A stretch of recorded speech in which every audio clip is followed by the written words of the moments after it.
तो गुरु लोग finally Oppenheimer का ट्रेलर आ चुका है एंड भाई साहब ट्रेलर देख के ही फील हो जाता है कि ये एब्सोल्यूट सिनेमा है, जो कि अगर प्लेनेट अर्थ पे कोई भी बंदा literally modern technology and cinema की पोटेंशियल की पॉसिबिलिटीज को भाई दिखा रहा है तो वो है क्रिस्टोफर एडवर्ड नोलन। खैर अभी अपनी ये लेजेंडरी मूवी अपनी लेजेंडरी बार्बी के साथ टक्कर लेने वाली है, मगर apart from all those jokes ये मूवी सिर्फ वर्ल्ड वॉर 2 के दौरान अपने मैनहट्टन प्रोजेक्ट के बारे में ही एक्सप्लोर नहीं करेगी, बल्कि जे रॉबर्ट ओपनहाइमर के एटॉमिक बॉम्ब ने दुनिया को कैसे शेप किया, उसके आफ्टरमैथ क्या हुए, वो दुनिया को खत्म कर देने वाली गिल्ड से कैसे जिंदगी भर उन्होंने झेला और क्या उन्होंने सही काम किया या जो उन्हें करना चाहिए था वो उन्होंने किया। ऐसे कई सारे डीप साइकोलॉजिकल सवाल भी ये मूवी खड़े करेगी कि क्या हमें वही बने रहना चाहिए जो हम हैं या फिर हमें वो बनना चाहिए जो हम कभी बन सकते हैं। अब उन सब सवालों के ऊपर नोलन देखते हैं इस मूवी पे क्या टेक लेते हैं, मगर अभी इस आर्ट पीस की तरफ देखे, सिर्फ इस ट्रेलर की तरफ देखे तो इसे कैसे प्रेजेंट किया गया है, जो कि मैं बता रहा हूं मुझे महसूस नहीं हुआ कि ये सिर्फ 3 मिनट का ट्रेलर था।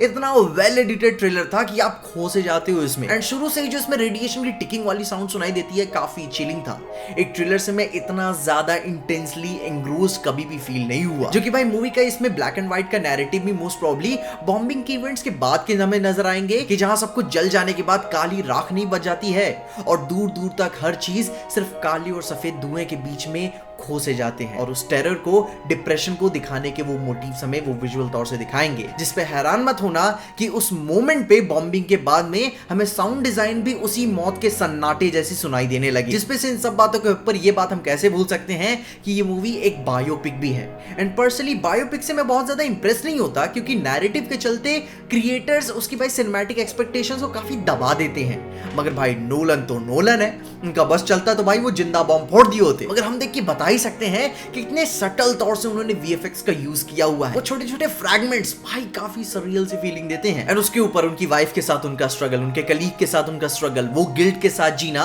कि हम जीत तो गए मगर किस कीमत पे, जिसपे वो तभी ही बॉस बने हुए हैं जब तक उनसे कोई बड़ा बॉम्ब नहीं बना लेता। ओपनहाइमर ने उन पॉसिबिलिटीज का दरवाजा खोल दिया कि बस एक लाल बटन पे हम सब की किस्मत लिखी हुई है। एंड भाई साहब कास्ट की बात ही क्या करें, इतने बड़े बड़े एक्टर्स को तो भाई मैं सिर्फ असेंबल होने के लिए देख सकता हूं, जिसपे से नॉर्मल तौर से नोलन की पिक्चरों का पॉप कल्चर इंपैक्ट बहुत ही खतरनाक रहता है। मगर उनकी ठीक पिछली मूवी टेनेंट ने सिर्फ मॉडर्न सिनेमा की कुबत को दर्शाया है कि हम क्या अचीव कर सकते हैं रादर देन सिर्फ मीडियोकर प्रोडक्ट बनाते हुए। मगर उसके ऊपर उनकी टेनेंट मूवी का लोगों के दिलों में वो स्पेशल सी जगह नहीं बना पाई जो उनकी और भी पिछली मूवीज ने बनाया हुआ था। मगर अभी इस ओपनहाइमर के लिए मैं बहुत ज्यादा एक्साइटेड हूं, क्योंकि भाई किलियन मर्फी का वो टेरराइजिंग नंब स्टेयर कि भाई क्या कर दिया मैंने, इस पाप के लिए तो मुझे नर्क में भी जगह नहीं मिलेगी, वो टेरर ही मैं देखना चाहता हूं। फाइनली बॉम्ब का खतरा महसूस होने के बाद कैसे उन्होंने रिएक्ट किया, दुनिया ने कैसे रिएक्ट किया, क्योंकि ये बहुत ही बड़ा बोझ होता है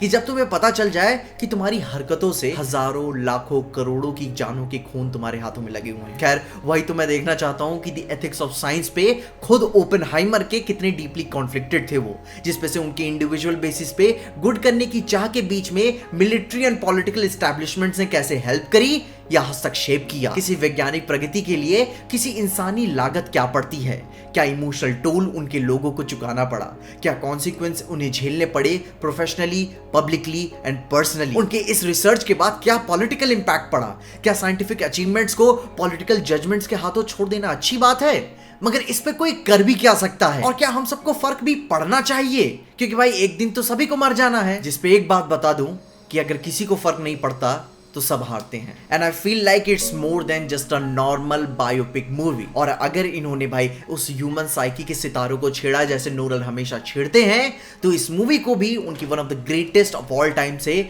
बनने के लिए कोई नहीं रोक सकता, जिसको मैं आईमैक्स में विटनेस करने के लिए बहुत ही एक्साइटेड हूं। तुम अपनी ओपिनियंस बताओ कि तुम्हें ओपनहाइमर के लिए तुम कितना एक्साइटेड हो। खैर अपन बार्बी के लिए तो है भी, लेकिन ओपनहाइमर भी कैसे छूट सकती है, अपनी ओपिनियंस में कमेंट जरूर बताना। और इन्हीं सारी बातों के साथ साथ ट्रांसफॉर्मर्स मूवी भी आ रही है, उससे पहले ही तो उसके लिए मैंने वीडियो बना दी हुई है, तुम जाके सारी इन्फॉर्मेशन ले सकते हो। काफी मजे आ रहे हैं भाई मूवी में, अपने ओपिनियंस बताना मत भूलना। मगर तब तक के लिए देखते रहिए पीजे एक्सप्लेन।